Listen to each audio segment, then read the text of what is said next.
Hello guys, welcome to Pepcoding. तो जैसे कि हमने पिछली वीडियोस में ना हमने अपनी पिछली वीडियोस में नंबर सिस्टम कन्वर्जन ख़त्म कर दिया था। ठीक है, आई होप वो वाला क्वेश्चन आपसे हो गया होगा जो मैंने दिया था। और उसके बाद हमने देखा था कि बाइनरी एडिशन क्या होता है, क्यों हम उसको पढ़ते हैं, क्या ज़रूरत है हमें पढ़ने की। तो आइए बाइनरी एडिशन सीख लेते हैं अब। ठीक है, बाइनरी एडिशन सीख लेते हैं अब। तो पहले ना मैं उस वाले पेज पे चलता हूँ, मैं उस पेज पे चलता हूँ जहाँ मैंने आपको वो बताया था कि अच्छा ये उसमें नहीं है। कोई नहीं कोई दिक्कत नहीं, अपना वापस चलते हैं और देखते हैं बाइनरी एडिशन देखते हैं। ठीक है, तो बाइनरी एडिशन में क्या है, इसके ना कुछ रूल्स होते हैं, 5 रूल्स होते हैं। 5 बता देता हूँ, बस बाइनरी एडिशन हो जाएगा। तो पहला रूल है कि 0 + 0 वो होता है 0, 0 + 1 वो होता है 1, 1 + 0 वो होता है 1, 1 + 1 वो होता है 0, 0 नहीं 10 होता, मतलब 0 ही आया बेसिकली। 1 जो है वो कैरी पे चले जाता है। ठीक है, इसलिए मैंने 0 बोला था। और 1 + 1 + 1 होता है 11। ठीक है, तो एक एग्जांपल ले लेते हैं। एग्जांपल है आपका 0 1 0 1 0 1 1 और 0 0 1 1 और 1 0 1। ये एग्जांपल है। मैंने ये नंबर ना याद नहीं रहते, तो इसलिए मैंने लिखा हुआ था। तो अब आपको इसका करके दिखाता हूँ। ठीक है, तो 1 और 1 ये दोनों 1 है। ठीक है, 1 और 1 है, तो ये आया 0, मतलब 10 आया बेसिकली, और 1 चला गया कैरी पे। ये भी 1 और 1 है, तो ये आ गया 0, 10 कैरी। ठीक है, ये 1 और 1 है, ये भी 0 कैरी। ठीक है, तो ये 3 0 आ गए हैं। अब 1 1 हो गए, 1 हो गए ना, तो इसका क्या होगा इसका होगा 11, 1 नीचे आ जाएगा, 1 कैरी चले जाएगा। फिर ये 2 1 है, 0 हो जाएगा, 1 ऊपर चले जाएगा। फिर ये 2 1 है, 0 हो जाएगा, फिर 1 ऊपर चले जाएगा। अब 1 0 0 है, तो 1 और 0 के साथ तो 1 ही आता है, तो ये आ गया है आपका 1 0 0 1। ठीक है, एक और ले लेता हूँ, मुझे पता है क्लियर नहीं हुआ होगा अभी। ठीक है, इसको लेके चलते हैं, काम आएगा।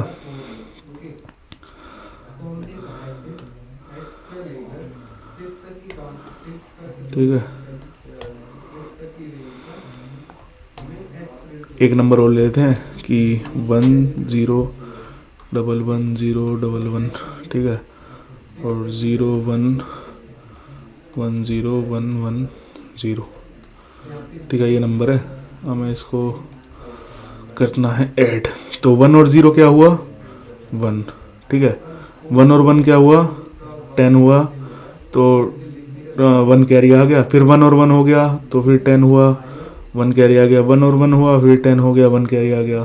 फिर 1 हुआ, तो 11 हुआ, 1 कैरी आ गया। फिर ये 1 हो गया, तो 1 कैरी आया, 0 1 हुआ, तो अब इसमें 1 कैरी आएगा, तो यहाँ पे 1 0 आ जाएगा। 10 होता है ना यहाँ पे, इधर तो 1 ला नहीं सकते, तो 10 आ जाएगा, इसलिए ये वाला नंबर लिया था मैंने। और तो ये आपका फाइनल आंसर हो गया। ठीक है, ये वाला आपका फाइनल आंसर हो गया।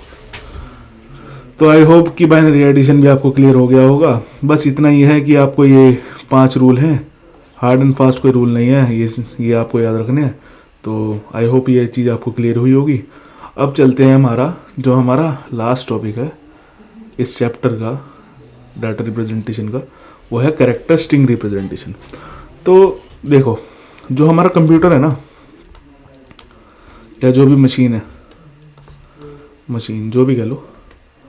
अब देखो वो डिजिट्स तो समझ रहा है, ठीक है, डिजिट्स तो वो समझ गया कि 0 to 9 हो, 1 हो, 2 हो, वो तो उसने बाइनरी में कन्वर्ट कर करके समझ लिया। लेकिन कुछ ना आपने देखा होगा कि आपके ना कीबोर्ड पे कुछ सिंबल्स भी होते हैं, कि जैसे क्वेश्चन मार्क है, डिवाइड है, स्टार है, और कौन कौन से मैं देख लेता हूँ ऑल्ट है, ब्रैकेट्स हैं, कोमा है, ये वाले हैं। तो ये ना सिंबल्स होते हैं, तो इनको समझने के लिए ना एक पर्टिकुलरली एक कोड बना होता है, ठीक है, वो ही आपका करेक्टर स्ट्रिंग रिप्रेजेंटेशन में आता है, ठीक है। इसलिए ही करेक्टर स्ट्रिंग रिप्रेजेंटेशन पढ़ते हैं हम, कि जो ये वाली जो सारी चीज़ें हैं ना वो कंप्यूटर कैसे समझ रहा है। तो इसके लिए ना दो कोड बने होते हैं, एक होता है आपका एस्काई कोड, ठीक है। अभी ना 2 मिनट के लिए इसको छुपाता हूँ, एस्काई कोड, ठीक है। इसकी जो फुल फॉर्म होती है ना वो होती है अमेरिकन स्टैंडर्ड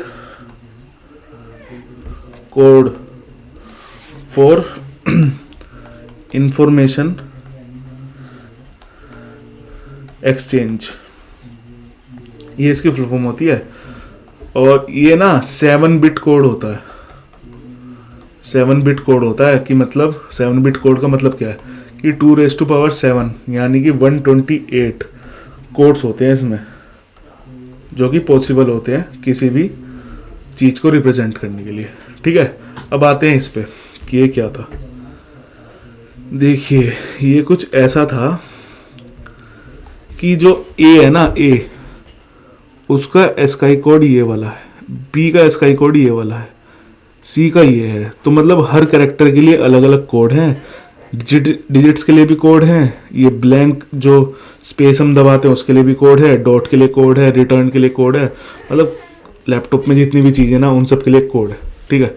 तो स्मॉल ए का भी अलग होता है, स्मॉल बी का अलग होता है, कैपिटल ए का अलग होता है, कैपिटल बी का अलग होता है, इसका कोड, ठीक है। तो ये सारी चीज़ है। और एक चीज़ ये है कि जैसे ये तो 7 बिट एस्काई कोड है, डेसिमल में क्या रिप्रेजेंट कर रहा है, कैपिटल ए 65, ऑक्टल में 101, हेक्सा में 41, ठीक है। तो मतलब हर तरीके की ये कन्वर्जन है, मतलब कन्वर्जन नहीं बेसिकली, कि हर नंबर सिस्टम में इसका अलग अलग वो है। लेकिन हम 7 बिट एस्काई कोड इसलिए ही पढ़ते हैं कि जो भी हमारे लैपटॉप या फिर कंप्यूटर के जो कीबोर्ड पे अलग अलग बटन्स होते हैं, तो वो वाले अंदर किस तरीके से रिप्रेजेंट होते होंगे, उनके लिए कोड होता है बेसिकली, ठीक है। मैंने दिखा दिया आपको, ये कोड है, ठीक है। हमने की प्रेस करी, कोई भी की प्रेस करी, कंप्यूटर के पास गया, ठीक है, उसने देखा कि भाई ये वाला कोड आया है मेरे पास, तो इस कोड पे क्या है वो चीज़ पड़ी है, रिटर्न मार दो, मतलब शो करा दो, या जो भी आप कराना चाहते हो, ठीक है। तो ये चीज़ होती है, एस्काई कोड हो गया। अब आता है आपका, इसके बाद आता है आपका स्काई कोड, वो था स्काई कोड, ये है स्काई कोड, ठीक है। तो ये क्या होता है, ठीक है, ये होता है आपका Indian scripts code for information exchange. थोड़ी राइटिंग खराब है आज, लेकिन ठीक है, कोड फॉर इंफॉर्मेशन इंटरचेंज, ठीक है। जैसे उसमें 2⁻7 था ना, इसमें 256 है, उसमें 128 था, इसमें 256 कैरेक्टर्स पॉसिबल है।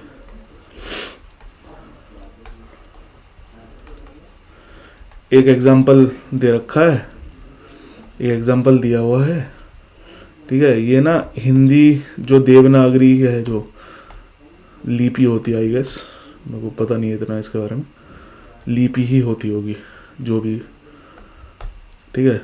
तो उसके ना कोरस्पॉन्डिंग एक कोड दे रखे हैं। ये देखिए, इसके लिए मतलब ओ है ये, तो इसके लिए ये वाला कोड है, इधर वाला कोड है, ऐसे ऐसे। तो ये ना बहुत सारे कोड दे रखे हैं। तो बेसिकली यही है, इंडियंस वाला कोड है ये। मतलब बेसिकली तो यही वाला चलता है, यही वाला चलता है। आपने यही वाला देखा होगा, यही वाला चलता है, यही वाला आपने देखा होगा, ठीक है। तो वो इंडियन वाला है। तो ठीक है, इसके बाद आता है यूनिकोड। यूनिकोड क्या होता है? यूनिकोड होता है यूनिवर्सल कैरेक्टर सेट।